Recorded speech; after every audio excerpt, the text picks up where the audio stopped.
ఇప్పుడు ప్రస్తుత ప్రభుత్వం ఏర్పాటు అయిన తర్వాత ఈ మీడియా ప్రపంచంలో కానీ రాజకీయంలో కానీ ఎక్కువ ఒక విషయం బాగా జనాల మధ్య కానీ మీడియా మధ్య కానీ బాగా నలిగింది, తిరుమల లడ్డూ వివాదం. ఓకే, దీన్ని మీరు చూసే ఉంటారు మొదటి నుంచి కూడా. దీన్ని ఏమంటారు? మీ అనుభవపూర్వకంగా ఏమని చెప్తారు? ఇది లడ్డు అంటే సంజయ్ రెడ్డి గారు ప్రసాదం. ప్రతి మానవుడు ఆ గుడికి పోయిన తిరుమల తిరుపతి వెంకటేశ్వర స్వామి దేవస్థానం దర్శించుకున్న ప్రతి మానవుడు భక్తితోటి చాలా నిష్ఠతోటి దాన్ని ఇంటికి తెచ్చుకొని దీపారాధన చేసుకొని పొంగల పెట్టుకొని తర్వాతనే ఆ భక్తి పరంగానే 10 మందికి పంచుకొని లడ్డుని భగవంతునితోటి సమానంగా చేసుకొని నోట్లో పెట్టుకుంటారు. కానీ దాంట్లో కల్తీ భగవంతుడిలో కల్తీ. సరే, డబ్బు అది వస్తుందో పోతుందో ఎవరికి తెలియదు, అది ఎవరు తినరు, ఎవరు తాకరు. కానీ ఇది ప్రతి మానవుడు ప్రతి భక్తుడు తినే పదార్థం ఇది వెంకటేశ్వర స్వామి లడ్డు అంటే. ఇంకోటి, పోయినోళ్ళు 4 లడ్లు తెస్తే ఇళ్ళకాడోళ్ళు 10 లడ్లు తెచ్చి ఇంకా కొంచెం పెడితే బాగుండేమో అనుకుంటారు. ఆ లడ్డులో ఉండే గొప్పతనం, ఆ వెంకటేశ్వర స్వామిలో ఉండే మహస్యం అలాంటిది. అంత మహస్యం ఉంది, అంత గొప్పవాడు వెంకటేశ్వర స్వామి. లడ్డులో కల్తీ చేశారని ఒక ప్రభుత్వాన్ని విమర్శిస్తున్నారు. కానీ కల్తీ జరిగిందా జరగలేదో మానవులుగా మనకు తెలియదు. ల్యాబులు ఆ పేర్లు పెట్టి కలిపిందని ఒకరంటే, కలవలేదని ఇంకొకరంటే, ఇంకా ఏదో జంతు కొవ్వులు, ఇంకా ఏదో పెనాయిలు, ఇలాంటి ఏదేదో పేర్లు పెట్టి చేస్తున్నారు. దాంట్లో చూసే జనాలు ఏంటంటే, నాలాంటి వాళ్ళు అనుకున్నాం, కల్తీ చేశారు, వాళ్ళ కర్మ వాళ్ళు అనుభవించారు. కల్తీ చేసిన వాళ్ళు కర్మ అనుభవించారు. వెంకటేశ్వర స్వామి సాక్షాత్తు తీర్పిచ్చేశాడు.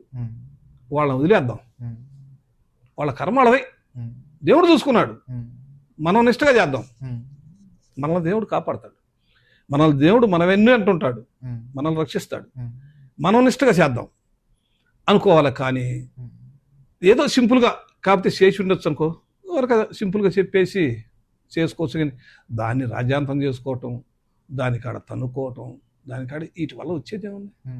మానవుల్లో వ్యతిరేకతలు. వైసీపీ అనేది ఒక పార్టీ, తెలుగుదేశం అనేది ఒక పార్టీ. వైసీపీ వాళ్ళు మేము చేయలేదు అంటారు, తెలుగుదేశం వాళ్ళు చేశారు అంటారు. దీనికి కాడ మీరిద్దరు టీవీలు చూసి ఊళ్ళో జనాలు దనుకుంటారు, జనాలు తిట్టుకుంటారు, జనాలు వాగ్వివాదాలు పెట్టుకుంటారు, రెచ్చగొట్టుకుంటారు. వీటి వల్ల మనకు వచ్చేదే లేదు. భగవంతుడు చక్కటి తీర్పిచ్చేసాడు. కల్తీ చేశారో చేయలేదో భగవంతుడు తెలుసు. ఆ భగవంతుడు వాళ్ళకి చక్కని తీర్పిచ్చాడు.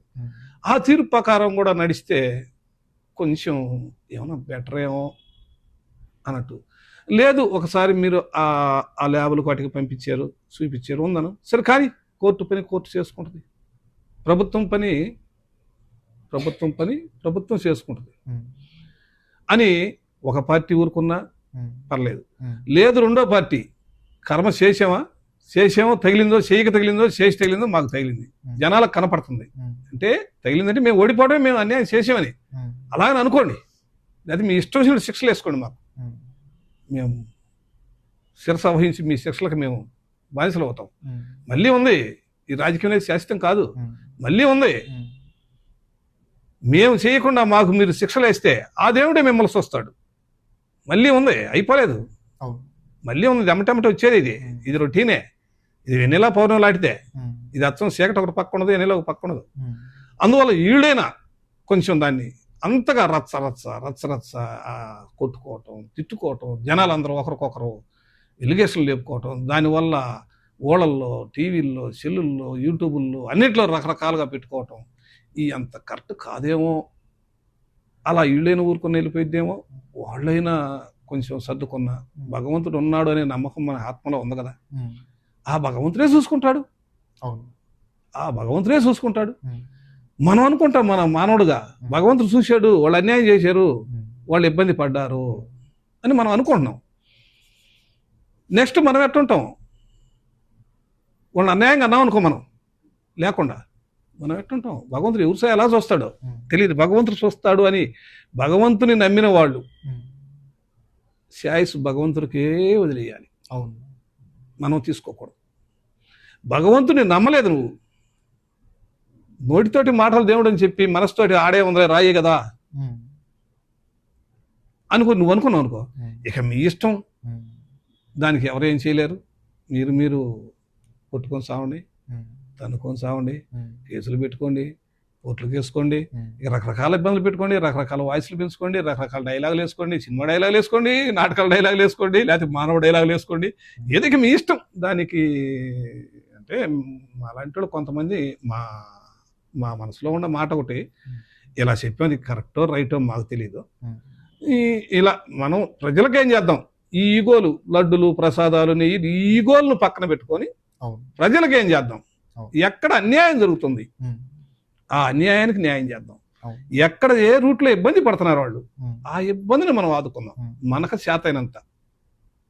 శాతైనంత ఆదుకుందాం అనేది ప్రభుత్వంలో రూలింగ్లో ఉన్నవాళ్ళు కొంచెం దాన్ని పాటిస్తే నెక్స్ట్ కొంచెం తర్వాత ఉంటుంది.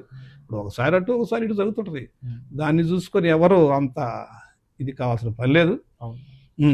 మనం అదే చెప్తున్నా కదా, అన్రూలింగ్లో ఉన్నప్పుడు ఎలా ఉన్నాము, రూలింగ్లోకి వచ్చినాక ఎలా ఉన్నాం. ఇది ఇంత అవసరమా? పాపం చేసినప్పుడు వాడి కర్మ వాడు అనిపిస్తారు, వాళ్ళ కర్మ వాళ్ళు అనుభవిస్తారని కొంచెం ఓపిక పెడితే మీ మీద జనంలో ప్రేమ పెరుగుద్ది. వాళ్ళ వాయిస్ చూడండి ఎంత స్మూత్గా ఉందో.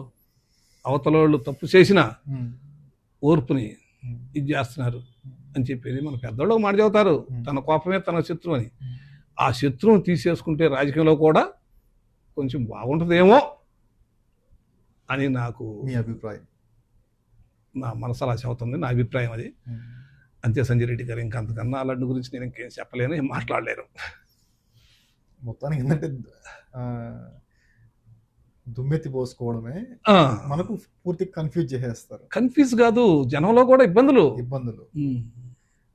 మనకేంటంటే వీళ్ళు మనం టీవీ పెడతానే మొత్తము ఇదే ఉంటుంది న్యూస్. మనకు అది జరిగిన రోజులు మనకు ఇదే ఉంటుంది మెయిన్ గా. చేయడం, ఈ దుమ్మెత్తి పోసుకోవడం కొంచెం తగ్గించుకుంటే బాగుంటుందేమో. అది అంటే వాళ్ళు మీరు ఆపడానికి చెప్పి అంత శక్తి మన కాడ లేదు.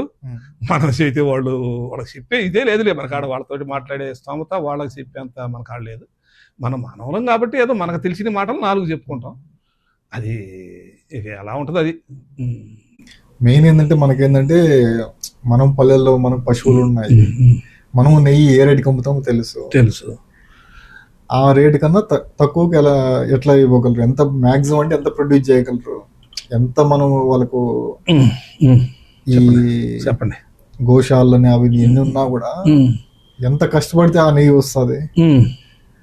అది ముందుగానే వీళ్ళు ఆలోచించుకొని అదే మొత్తానికి ఏంటంటే ఇక్కడే ఓన్ గానే తయారు చేసుకోవడం మేలు. ఇది సంజయ్ రెడ్డి గారు కొంచెం 2 మాట్లాడింది. అది వాళ్ళకి చెప్పే స్తోమత మన కాదు సంజయ్ రెడ్డి గారు. ఆ ఎంత రేటుకు వస్తుందో, ఎక్కడ తెస్తున్నారో, ఎలా తెస్తున్నారో అనేది అది భగవంతునితోటి కూడిన విషయం. అది ఆర్థిక కర్పూరాన్ని పట్టుకున్నట్టారు. అయితే కొన్నాళ్ళు ఏంటంటే అది నీకు అది కాలకపోవచ్చు. కర్పూరం ఫస్ట్ లో నీకు కొన్నాళ్ళు కాలకపోవచ్చు, నీ ఆధిపత్యం వల్ల నీకు కాలకపోవచ్చు. దాన్ని పట్టుకున్నాక దాన్ని నెప్పి ఎప్పుడైనా ఖచ్చితంగా నీకు ఆ భగవంతుడు అనేవాడు నీకు చూపిస్తాడు. ఆ భగవంతునిలో నీ శక్తి, మానవ శక్తి, మనం దైవశక్తిలో చాలా చాలా చాలా చాలా చాలా చాలా చాలా తక్కువది. అందువల్ల మనం వాళ్ళతోటి ఆడటం అనేది ఆట కరెక్ట్ కాదు. ఎవరు తప్పు చేసినా అది వాళ్ళకి వర్తిస్తుంది. భగవంతునితోటి మానవుడు ఆట ఆడటం అంటే అది మనస్ఫూర్తిగా తెలిసిన వాళ్ళకి.